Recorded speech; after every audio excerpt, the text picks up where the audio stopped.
તો એક મહત્વના સમાચાર મળી રહ્યા છે। નજર કરીએ મહત્વના સમાચાર પર। રાજકોટના લોધિકાના વીરવા ગામે ચડ્ડી બનિયાનધારી ટોળકીએ આતંક મચાવ્યો છે। મહત્વના સમાચાર રાજકોટના લોધિકાથી પેટ્રોલ પંપ અને આસપાસના 6 કારખાનાને નિશાન બનાવ્યા છે।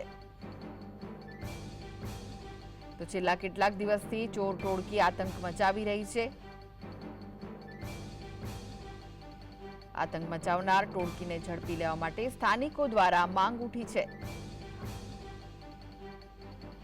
રાજકોટના લોધિકાના વીરવા ગામે ચડ્ડી બનિયાનધારી ટોળકીએ આતંક મચાવ્યો। વધુ વિગતો માટે જોડાઈ ગયા છે સંવાદદાતા લકીરાજસિંહ। લકીરાજ, શું વધુ વિગતો છે?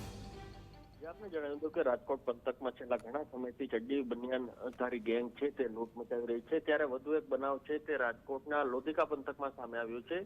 લોધિકાના વીરવાવ ગામે ચડ્ડી બનિયાનધારી ટોળકીએ જે આતંક મચાવ્યો હતો, જે પેટ્રોલ પંપ અને આસપાસના 6 જેટલા જે કારખાનાઓ હતા તેને નિશાન જે ચડ્ડી બનિયાનધારી ગેંગે બનાવ્યા હતા। પંથકમાં છેલ્લા કેટલાક દિવસથી આ જે ચોર ટોળકી છે તેઓ જે ચોરી કરી રહી છે અને તેમજ આતંક મચાવી રહી છે। એટલે ચોક્કસપણે હવે પોલીસ દ્વારા હવે જે નાઇટ પેટ્રોલિંગ ઉપર ક્યાંક ને ક્યાંક પ્રશ્નાર્થ અહીં ઉભો થઈ રહ્યો છે। જી, આભાર માહિતી આપવા માટે।